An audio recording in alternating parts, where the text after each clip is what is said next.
Silchar collegiate স্কুলের স্বর্ণজয়ন্তী বর্ষ উদযাপন। শিলচরে কবিগুরুর ১৬৩তম জন্মজয়ন্তীতে শ্রদ্ধা আবেগে কবি স্মরণ। গত ৭ই মে শিলচর কলেজিয়েট স্কুলের স্বর্ণজয়ন্তী বর্ষ ও প্রতিষ্ঠা দিবস উপলক্ষে এক বিশেষ অনুষ্ঠানের আয়োজন করা হয়।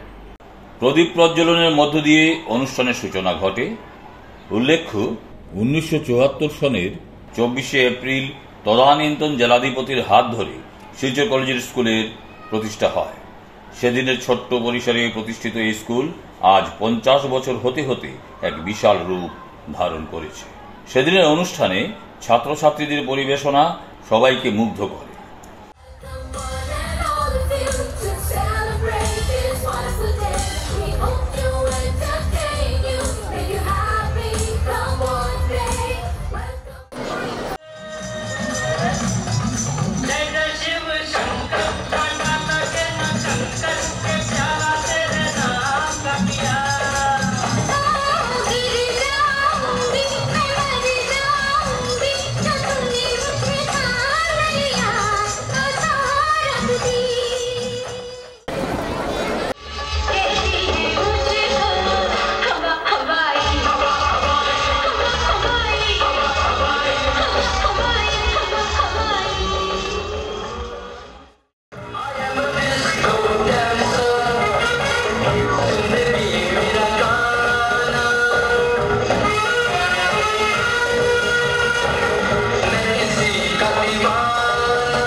বিভিন্ন সাংস্কৃতিক অনুষ্ঠান ছাড়াও প্রাক্তন প্রধান শিক্ষক এবং প্রাক্তন শিক্ষক শিক্ষিকাদের সম্মান জানানো হয়।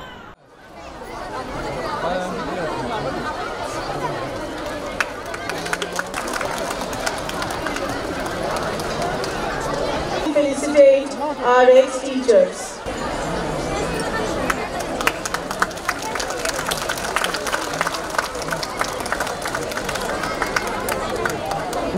Mrs. Chompakoli Chakraborty ma'am, our ex-teacher, Debroy, Mrs. Debashri Debroy, Srimati Debashri Debroy madam.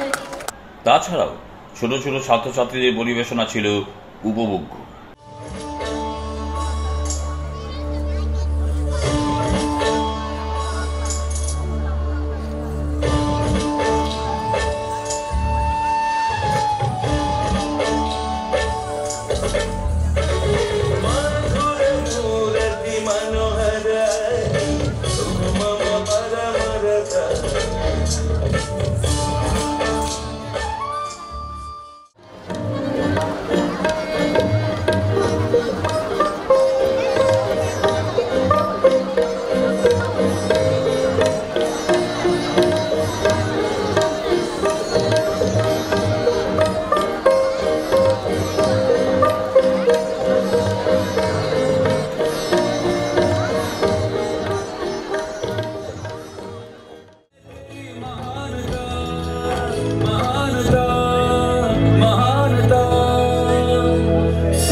সাংস্কৃতিক অনুষ্ঠানের ফাঁকে ফাঁকে ভালো ফল করা ছাত্রছাত্রী এবং স্পোর্টস বয় অব দ্য ইয়ারকেও সম্মান পদক তুলে দেওয়া হয়।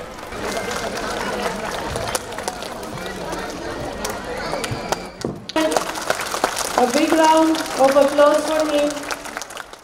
যন্ত্রসঙ্গীত, নৃত্য, যোগাসন এবং সঙ্গীতের পরিবেশনার মধ্য দিয়ে অনুষ্ঠানটি মনোরম এবং উপভোগ্য হয়ে ওঠে।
গত 25শে বৈশাখ 8ই মে বিশ্বকবি রবীন্দ্রনাথ ঠাকুরের 163তম জন্মজয়ন্তী সারা বিশ্বে উৎসাহ উদ্দীপনায় পালিত হয়েছে।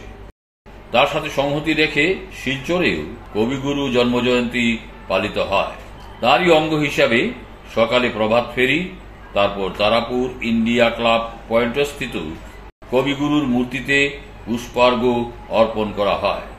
প্রতিটি অনুষ্ঠান যেন হয় সুন্দর সাফল্যমণ্ডিত, এই হোক আপনাদের কাছে আমাদের বিনীত প্রার্থনা, আমাদের আন্তরিক আবেদন।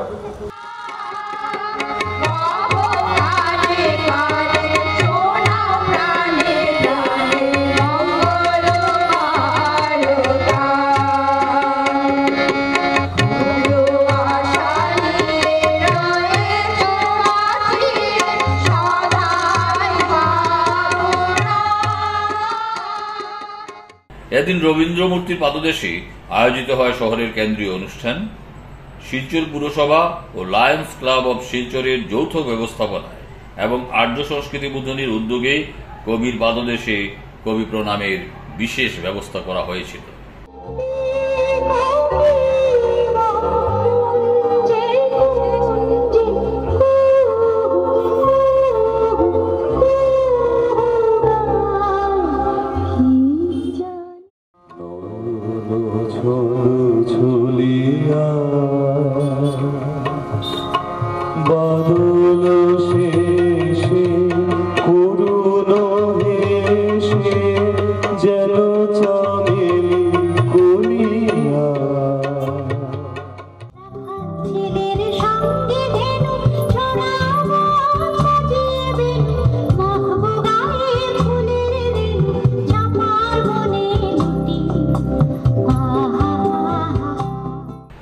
তাছাড়া বিভিন্ন সংস্থা ও স্কুলের পক্ষ থেকে নাচ, গান ও কবিতার মধ্য দিয়ে কবিগুরুকে স্মরণ করা হয়।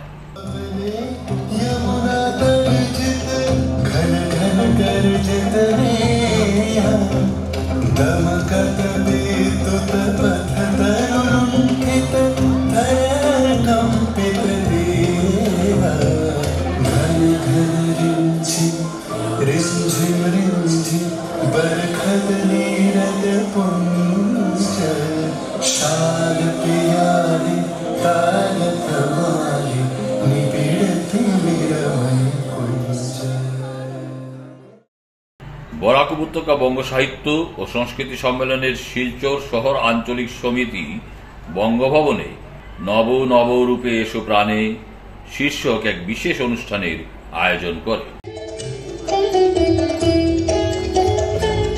আমার বেলা যে যায় সাজ বেলাতে তোমার সুরে সুরে সুর মেলাতে, আমার বেলা যে যায় সাজ বেলাতে তোমার সুরে সুরে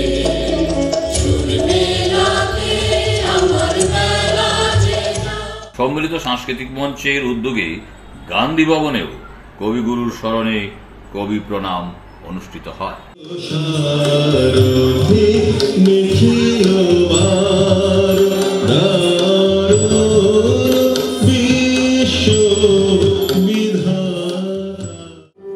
বাড়ির বাগান, পুকুরের ধারের বটের তলা, জানালার বাইরের দৃশ্য, আর অন্যদিকে দাসীদের মুখে শোনা রূপকথার গল্প আর ছড়াগুলো তার মনে এক মায়ার জগৎ তৈরি করেছিল। সেগুলোর ফলস্বরূপ ক্রমে ক্রমে দিন যত বাড়তে থাকে, মেঘ সরে ততই পূর্ণ আভায় উদ্ভাসিত হয়ে তার সৃষ্টির আলো ছড়িয়ে পড়তে থাকে বিশ্বজুড়ে।